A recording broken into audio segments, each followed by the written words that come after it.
wanaitwa watu wa kipato cha kati na watu wa kipato cha chini kabisa ambao hawana kipato kabisa. Ni ajabu kwa Tanzania.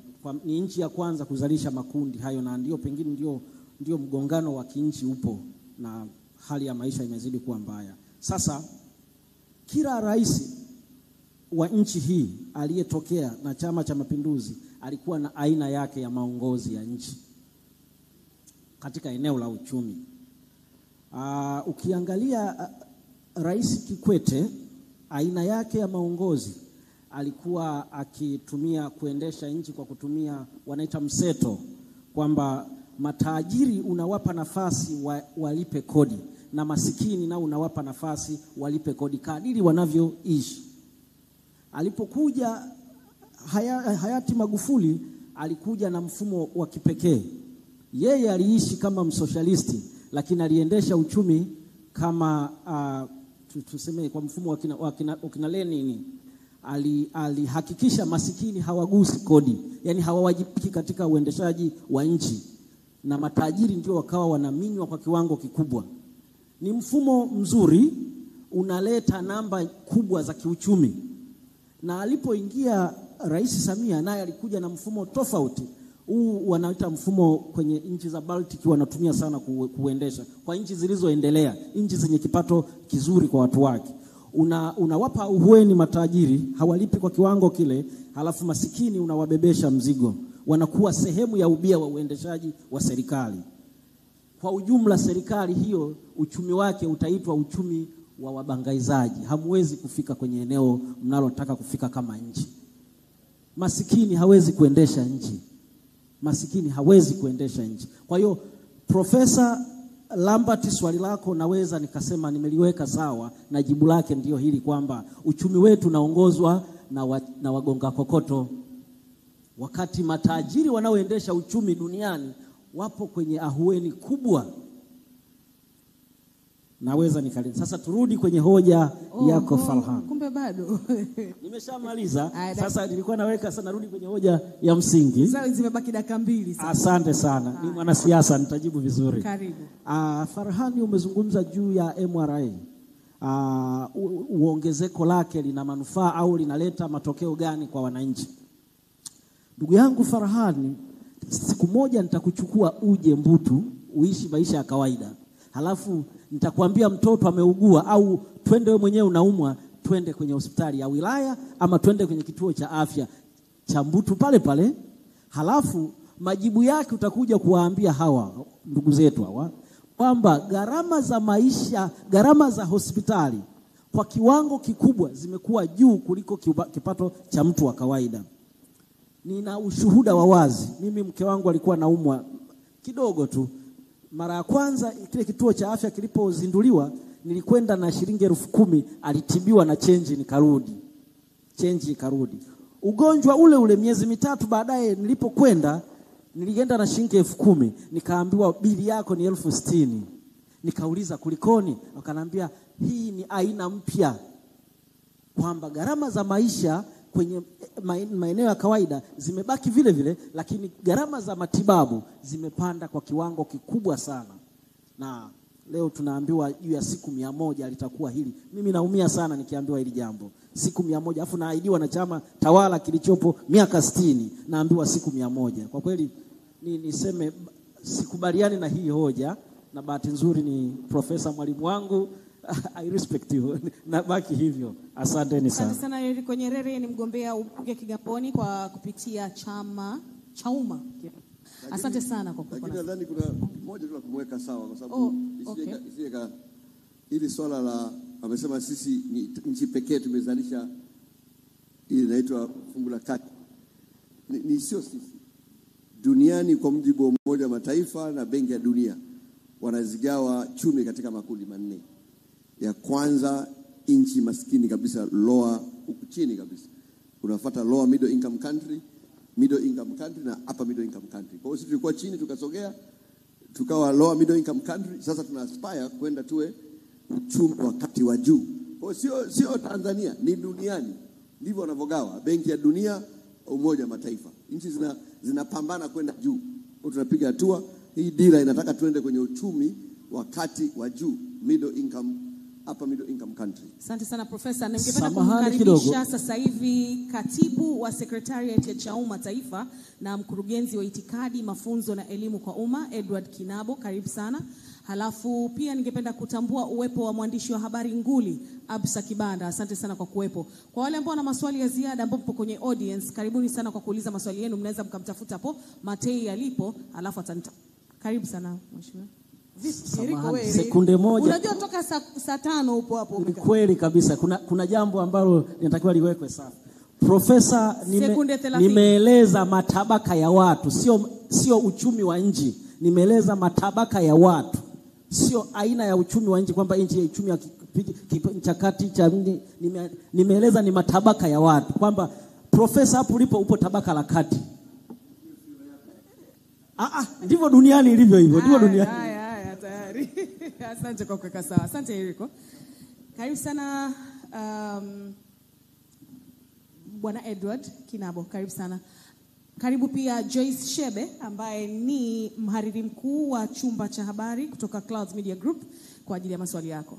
Alafu tutaenda kwa Stanislaus, alafu tutarudi kwa Farhan. Asante sana Barbara, nashukuru pia kwa nafasi hii.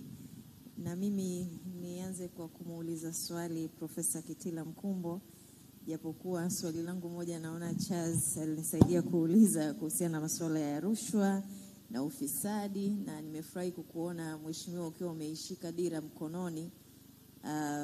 Natamani kuona namna ambavyo kama mtajaliwa kuingia madarakani mkipambana na ufisadi, ili mwisho wa siku pamoja na rushwa, ili tuone matokeo ya dira, kwa sababu hii ni changamoto kubwa kwa nchi za Afrika. Ufisadi na rushwa unakwamisha maendeleo mengi sana. Lakini kwa sababu ulishazungumza kwa maana ya mikakati yenu, naomba niende kwenye swali lingine.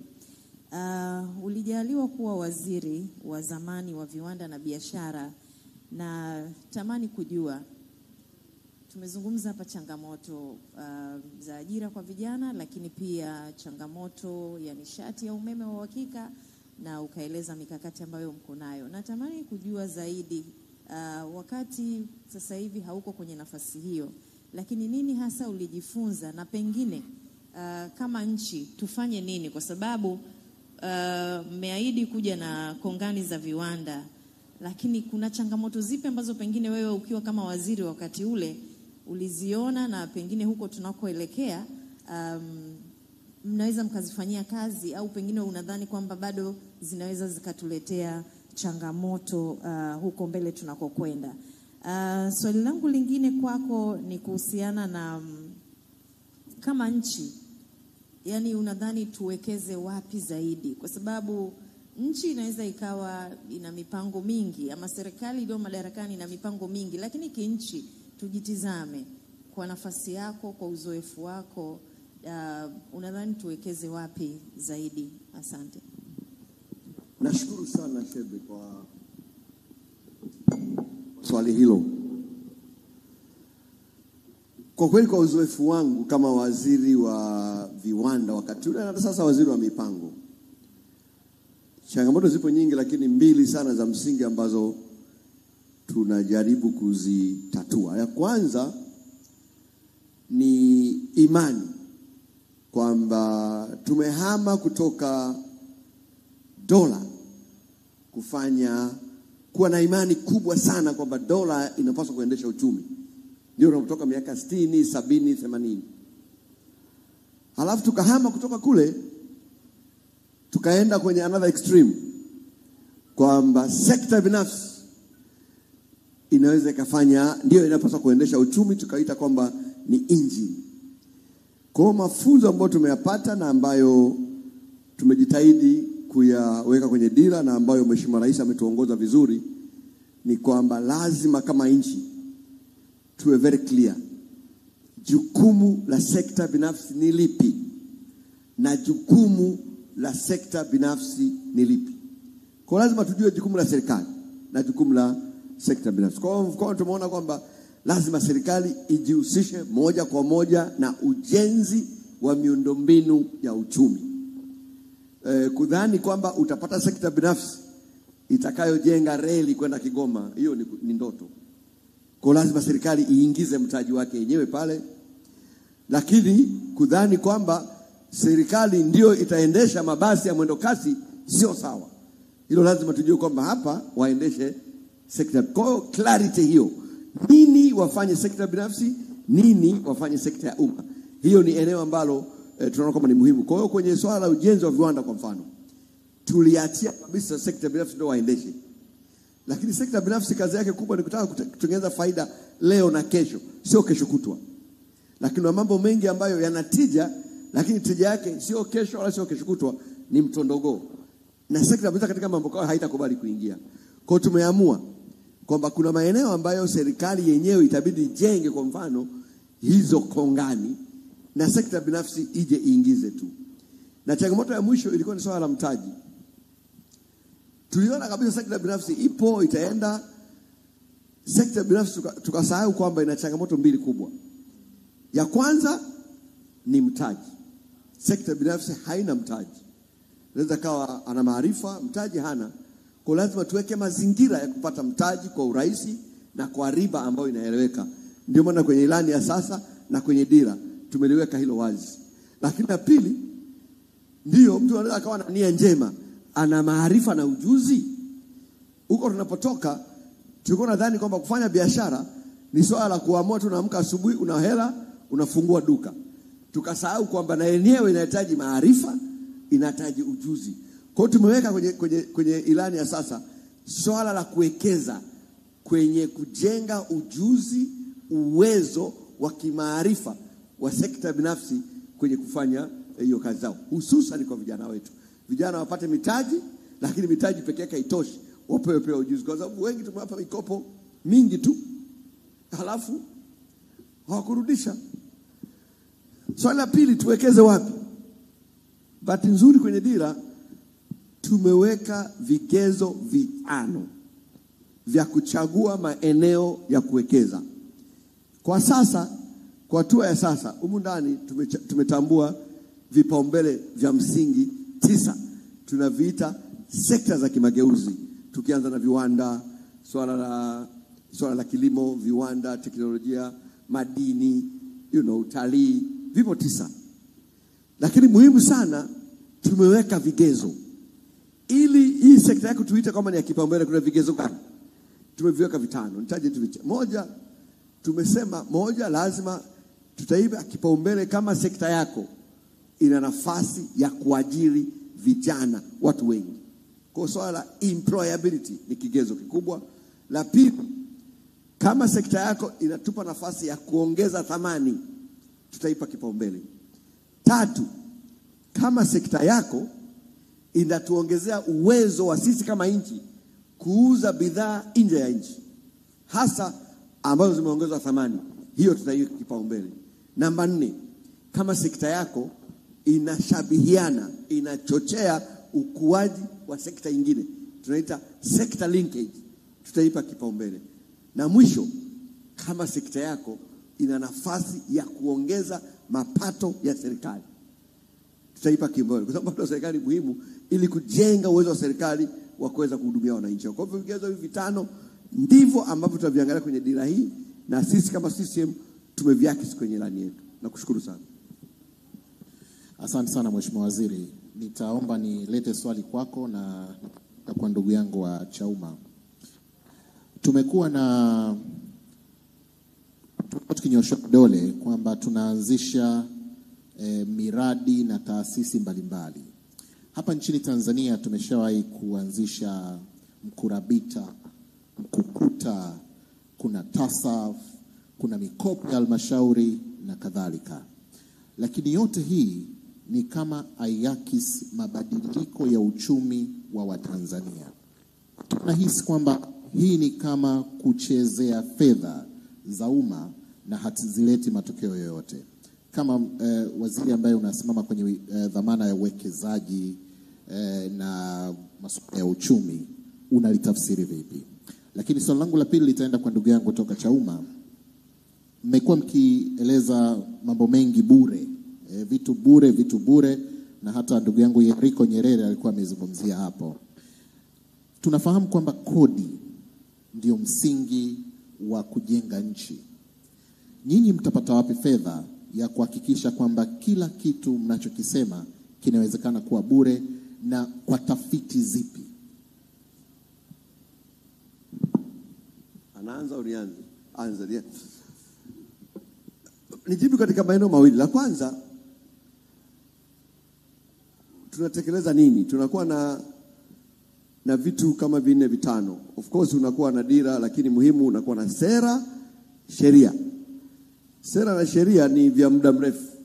Sio vitu ambavyo vinakaa leo kesho vinaondoka. Baada ya sera na sheria unaenda kwenye program. Kwenye program unaenda kwenye mradi. Sasa mradi ni wa muda mfupi.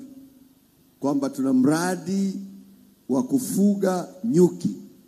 Tunataka tupate nyuki kadhaa kutoka hapa mpaka hapa. Huo maana yake kama ni miaka 5 utafika mahali utaisha. Kwa vitu kama mkurabita kwa mfano, ilikuwa ni program. Na baadaye ikawa project ya muda mfupi. Kama ilivyo unavyoona TASAF. TASAF ni program ya muda mrefu, lakini hatimaye itabidi iishe. Muhimu ni kwamba hiyo program ileta impact gani?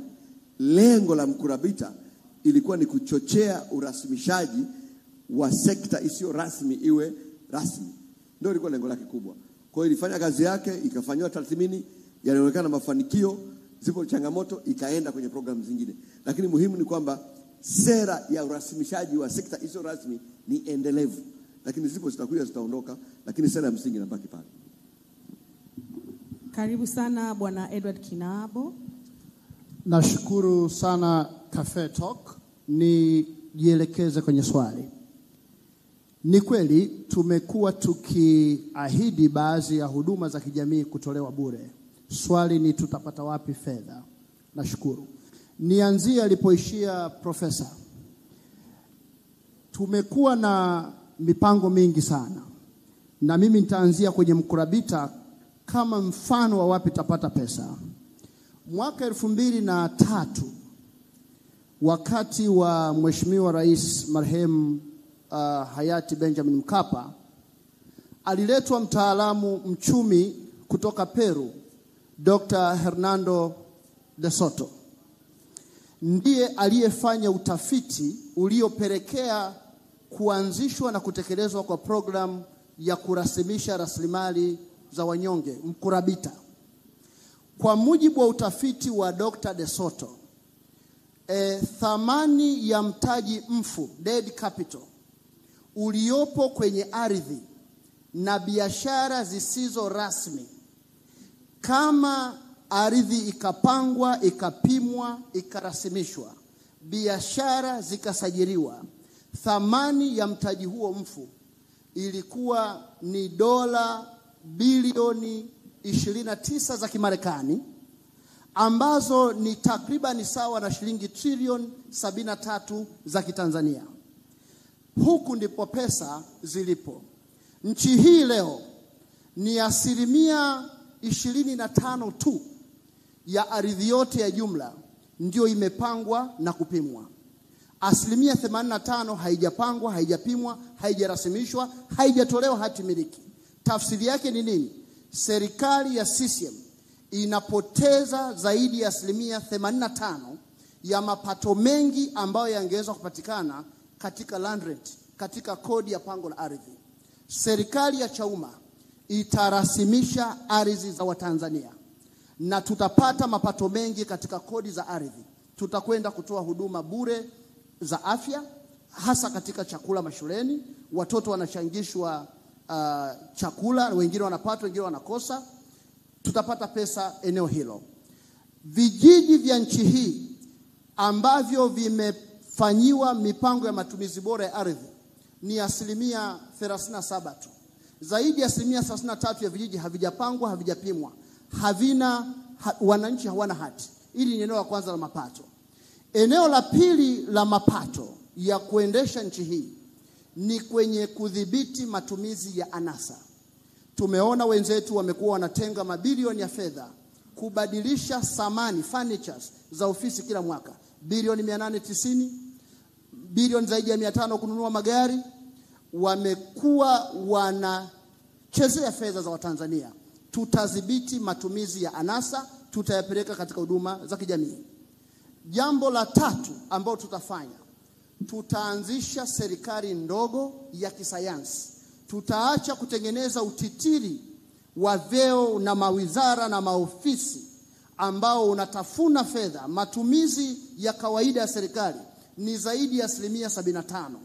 Ni takriban 75%.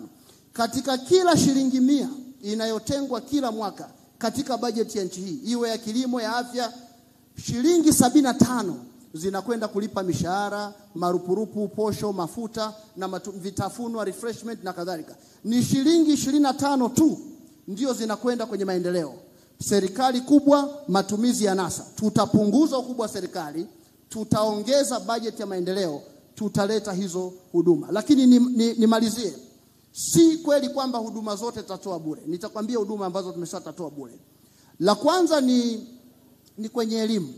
Tuna tatizo sasa hivi la michango iliyokithiri katika shule za msingi. Wameleta sera ya elimu bila malipo, lakini imewashinda. Michango inayotozwa katika shule za msingi ni mikubwa kuliko hata ile elimu iliyokuwa na ada. Leo tunachangia chakula shuleni, tunachangia mitihani, tunachangia madawati, tunachangia ulinzi. Unajiuliza, fedha za madini ya nchi hii zinakwenda wapi? Fedha za bandari zinakwenda wapi? Trilioni 56 inakwenda wapi? Tunachangia kila kitu. Kwa hiyo tunachosema Chauma, tukipewa nchi hii tunakwenda kufuta michango mashuleni. Na tutaifutaje? Tuna kitu kinaitwa capitation grant, ruzuku ya maendeleo kwa mwanafunzi, capitation grant, na baadaye imebadilishwa inaitwa ruzuku ya elimu bila malipo. Ruzuku hii inakadiriwa kwa kila mwanafunzi. Kama shule ina wanafunzi 1000, kila mwanafunzi wa msingi wamekuwa wanampelekea shilingi 6000. Kimuongozo ilipaswa iwe 10000, lakini inayotoka kwenye disbursement ni shilingi 6000. Ripoti ya CAG inaonyesha. Kwa sekondari ni shilingi 20000. Kiwango hichi kidogo kimekuwepo hivyo kwa zaidi ya miaka 20. Tunakwenda kuongeza capitation grant kutoka shilingi hiyo 6000 wanayotoa wao kwa kila mwanafunzi wa shule ya msingi. Tunaipeleka mpaka shilingi 1025 kwa mwanafunzi wa shule ya msingi na shilingi 1058 kwa mwanafunzi wa shule ya sekondari. Ukiongeza ruzuku ya maendeleo kwa kila mwanafunzi, una uwezo wa kuondoa kero za michango ya chakula mashuleni, kero za michango ya madawati, mitihani na ulinzi. Na unaweza ukatoa chakula bure, ubwabwa bure, ndio maana tema si chama cha ubwabwa, shuleni bila kutumia michango ya Watanzania hawa masikini. Kwa hiyo nikijibu swali kwamba miaka hii ya awamu ya 6 imetatua kero za Watanzania wanyonge, hapana, haijatatua, kwa sababu Watanzania wanyonge wanaendelea kuwekewa mzigo wa gharama za michango wakati kodi yao ipo. Nimalizie kwa sababu wenzetu walikuwa wawili hapa sasa. Na mimi nimechelewa kuingia. Nimeingia dakika za mwisho. Nimalizie tu. Okay. Shida ya nchi hii ni moja. Kuna shida ya takwimu na tathmini hapa, kwamba bajeti ya elimu ya nchi hii, tulikwenda Dakar, wakuu wa nchi za Afrika walikubaliana kwamba ili nchi za Afrika zitoe elimu iliyo bora, uwekezaji wa elimu uwe mkubwa na wa kutosha. Angalau asilimia 15 asilimia 20 ya bajeti yote ya serikali itengwe kwa ajili ya kugharamia elimu. Wenzetu wanatenga 1%, 2%. Fedha zipo. Tuje katika kilimo. Tulikwenda Maputo, tukakubaliana ili tukuze uchumi kwa haraka, bajeti za nchi angalau 10% ya bajeti yote itozwe kwenye kilimo. Mwaka wa fedha uliopita wametenga 2% tu kwenye bajeti ya kilimo. Ndio maana leo tuna uhaba wa maafisa ugani kwa 65%. Ndio maana leo nimemsikia hapa Mheshimiwa Happy anajisifia, anasema kwamba wameongeza hekta za umwagiliaji kutoka 400,000 mpaka 900,000. Hawasemi sura nzima ya kitaifa. Tuna ardhi inayotosha kwa umwagiliaji ambayo ukubwa wake ni jumla ya hekta milioni 29.4. Wao kwa miaka 64 wako kwenye hekta 960,000. Na kwa kasi hii ya kuongeza hekta 550 itawachukua Watanzania miaka mingine 58 kwa serikali ya CCM kufikia eneo lote la umwagiliaji. Hawafanyi uwekezaji kwenye kilimo, wanashindwa kuzalisha ajira kwenye kilimo, wanashindwa kutatua matatizo ya kilimo. Wanazungumza kilimo bora, tuna upungufu wa maafisa ugani kwa 65%. Unakuzaje kilimo katika nchi ambayo ina upungufu wa ugani kwa 65%? Asante sana Bwana Kinabo. Samahani, namalizia tu kwenye afya. Tuna upungufu wa watumishi wa afya, madaktari na wauguzi na watumishi wa kawaida wa 63%. Tuna upungufu wa vituo vya afya. Kuna takwimu zimetajwa hapa sio sahihi. Yaani wao wanachukua idadi ya zahanati chache walizojenga, wanajumlisha na vituo vya afya vya kata vichache walivyojenga, wanajumlisha na hospitali, wanasema tumeongeza 8,000. Tathmini ya afya ifanyiki hivyo. Sera ya nchi hii inataka katika kila kijiji kuwe na zahanati. Sasa tuna vijiji 12,000 na ushe. Asilimia 37 ya vijiji havina zahanati mpaka leo kwa takwimu zao wenyewe. So nendeni mkasome kitu kinaitwa Tanzania Health Facility Atlas ya Septemba mwaka jana. Zaidi ya 67% ya vijiji havina zahanati. Kasomeni hiyo Tanzania Health Facility Atlas ya Septemba mwaka jana. Asilimia 72 ya kata za nchi hii hazina vituo vya afya vya ngazi ya kata. Nimesema lazima hizi takwimu nizisahihishe kwa manufaa ya taifa. Alafu wanataka kuleta huduma ya afya kwa wote. Huduma ya afya kwa wote inaanza na huduma kwanza. Huna vituo vya afya kwenye asilimia 72 ya kata zote nchini. Utakapoleta bima afya kwa wote utaishia kukusanya hela tu, Watanzania watapata huduma. Asante sana Bwana Kinabo. Kama una swali na upo huko kwenye upande wa audience, naomba faster uweze kunyosha mkono wako. Tutaweza kukupa nafasi, although muda unaenda kuisha. Profesa, nilikuwa najua lazima ujibu, kwa hiyo karibu. Kwa sababu najua ni rahisi sana kuongea. Hao wenzetu hata ilani, mweko na ilani ya Chauma, hao wanaongea tu. Sasa tuweke mambo vizuri.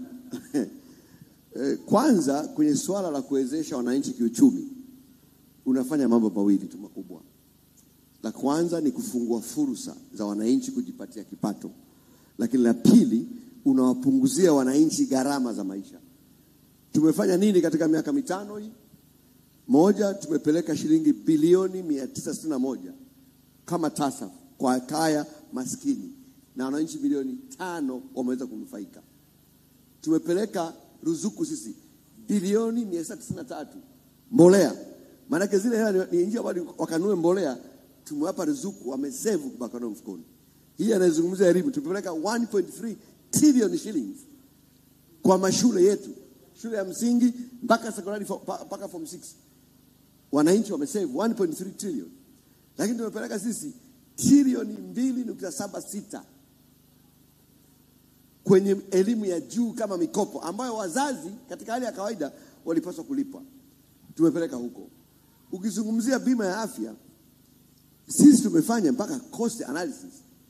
Inahitajika shilingi ngapi? Ndio maana tumesema mwaka jana hii budget ambayo ipo inaendelea, tumeamua kuanzisha kodi maalum kwa ajili ya kutunisha mfuko wa bima ya afya ili upate fedha kulipia bima ya afya, wananchi waweze kutibiwa bure. Sasa wao wanaongea tu kutibia bure, wanatoa wapi hela? Ndio swali la msingi. Onyesha. Na katika mazungumzo yake anazungumzia kupunguza matumizi. Hatua ya kwanza, uzalishaji. Watu wazalishe mali, serikali ikusanye kodi, ndipo upate uwezo. Serikali ya Tanzania ni miongoni mwa serikali katika bara la Afrika ambao ina matumizi kidogo kwa takwimu za Benki ya Dunia. Unazungumzia kununua magari. Tumenunulia magari ya kwa ajili ya nani? Kwa ajili ya mgombea wao mwenza. Tumempa gari pale mgombea urais anatembea na gari ya tume ya uchaguzi. Ni serikali, kodi za Tanzania. Hilo hakusema kama tunafuja. Ni matumizi ya kawaida ya msingi kwa ajili ya kuendesha nchi na kuendesha serikali. Lakini muhimu zaidi, tengenezeni ilani. Hii kuongea tu kukosoa ni rahisi. Mheshimiwa Waziri, asante. Bwana ngoja. Subiri. Bwana Kinabo malizia. Alafu naomba nimalize. Kwanza Chauma tunayo ilani na mimi ni katibu wa kamati iliyoandika ilani na ninasikitika, nitakupatia. Baada ya matrilioni yote yanayosema wameweka kwenye elimu, tuna shule zote za msingi kwa mujibu wa utafiti wa BEST uliotoka hivi majuzi tu, shule zote za msingi katika nchi hii zina uhaba wa walimu kwa 63%. Hakuna kitu. Baada ya matrilioni yote wanayosema wamepeleka kilimo, wameweka 2% ya bajeti. Azimio la Maputo linawataka waweke 10%. Utafiti wa Repoa uliofanyika katika nchi hii ulisema iwapo mtafanya uwekezaji wa kilimo kwa miaka 3 mfululizo, unaweza kupunguza umasikini kwa nusu. Kwa miaka 3 mfululizo. Hawa pesa za kilimo wanapeleka kwenye magari, kwenye ndege, kwenye matumizi ya refreshment, vitafunwa. Huko ndiko ambako sisi tutatoa pesa. Sasa hamwekezi kwenye kilimo ili mpate wa uzalishaji unaosema, matokeo yake mnashindwa kuzalisha vipato vya Watanzania. Walizungumza masuala ya mbolea hapa. 90% ya mbolea yote ya nchi hii inatoka nchi za nje. Yaani wanatumia shilingi ya Kitanzania kwenda kutengeneza ajira za watu kwa kununua mbolea yao, wakati tuna gesi asilia ambayo inaweza kutengeneza mbolea ya ndani na mbolea ikapatikana kwa gharama nafuu zaidi, tukafanya huo uzalishaji anaosema ambao wameshindwa kufanya. Kwa hiyo niseme tu kwamba na nikijibu swali la jumla kwamba je, miaka hii ya awamu ya 6 imefanikiwa kukidhi mahitaji ya Watanzania maskini? Haijafanikiwa, na nitasema kwa takwimu. Utafiti ripoti ya Human Development Index ya kidunia iliyotoka mwaka huu inasema Tanzania ni nchi ya 165 kati ya nchi 193 ya mwaka huu ambayo wananchi wake wanaishi maisha duni ya hadhi ya chini, lowest living standard. Na kipimo kilichotumika wametazama a long and healthy life, access to knowledge and decent living standard. Maisha marefu na mtu awe na afya bora, upatikanaji wa taarifa, maarifa na elimu, na kuwa na maisha yenye staa na ya hadhi nzuri. Tuko nchi ya 163, ripoti ya juzi. Hakuna kilichofanikiwa. Ukisoma taarifa za mijadala ya dira ya maendeleo ya taifa, Tanzania tumepewa alama ya 43 na Benki ya Dunia kwa nchi ambayo imeshindwa kutoa huduma za afya kwa wote, kiwango ambacho ni chini ya nchi za kusini mwa jangwa la Sahara. Wastani wa nchi za kusini mwa jangwa la Sahara ni 46%, na ni kiwango ambacho kipo chini ya nchi ambazo zina kipato cha daraja la kati chini kama Tanzania, ambacho kiwango chetu kilipaswa kuwa alama 56. Kwa hiyo kwa vigezo na vipimo vyote miaka ya awamu ya 6 haijafanikiwa kukidhi haja na matakwa wananchi wa kipato cha chini. Kulikuwa na issue ya masuala ya makazi hapa. Bunge lilopita wamepandisha kodi kwenye misumari, wamepandisha kodi kwenye simenti saruji, wamepandisha kodi kwenye tiles marumaru, wamepandisha kodi kwenye gypsum. Wanaenda kuwakwamisha Watanzania kujenga nyumba. Sawa. Hawajakizi mahitaji ya watu masikini. Wameshindwa kutatua migogoro ya ardhi katika nchi hii. Wafugaji na wakulima wanauana. Wananchi wanaoishi pembezoni mwa hifadhi wanapigwa risasi kwa sababu ya migogoro kati ya wananchi na hifadhi. Wananchi maskini hawajaguswa.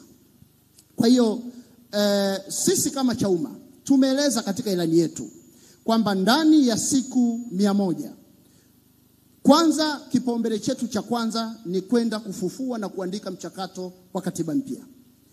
Huwezi kuleta maendeleo katika nchi hii bila kuimarisha mifumo ya uwajibikaji. Na mifumo hiyo ni lazima tupate bunge imara. Bunge letu ni butu na kibogoyo, halina uwezo wa kutosha kuisimamia serikali. Na ndio maana kumekuwa na tatizo la ufisadi na rushwa. Tunahitaji vyombo mihimili mitatu ya serikali ifanye kazi bila kuingiliana na nchi iende kuwe na uwajibikaji. Kipaumbele cha pili, tumesema tunaenda kuanzisha tume ya maridhiano na upatanishi. Kuna wananchi wengi wameumizwa katika masuala ya migogoro ya ardhi zinapokwa hawalipi fidia. Na hawa ambao wamekuwa na uawa pembezoni mwa hifadhi, hawa ni wananchi wanyongwe sana. wanyonge sana wanahitaji kusaidiwa.